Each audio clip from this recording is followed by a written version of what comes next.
ভারতের ত্রিপুরা রাজ্যের আগরতলায় সহকারী হাইকমিশনে ভিসা ও কনসুলার সেবা শুরু হচ্ছে বুধবার থেকে।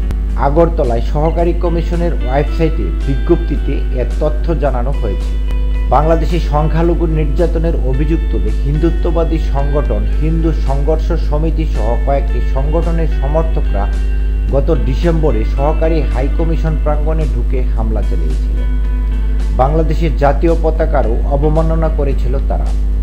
এরপর নিরাপত্তাহীনতাজনিত অবস্থার প্রেক্ষাপটে পরবর্তী নির্দেশনা না দেওয়া পর্যন্ত সহকারী হাইকমিশনের সব ধরনের ভিসা ও কনসুলার সেবা কার্যক্রম বন্ধ করেছিল বাংলাদেশ।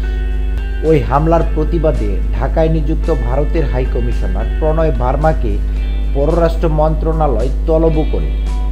আগরতলার ঘটনায় বাংলাদেশ তীব্র ক্ষোভ প্রকাশ করে তার হাতে একটি প্রতিবাদপত্রও তুলে দেয়।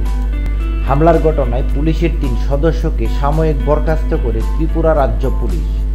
বদলি করা হয় জ্যেষ্ঠ এক পুলিশ কর্মকর্তাকে। ভাঙচুরের অভিযোগে গ্রেফতার করা হয় কয়েকজনকে।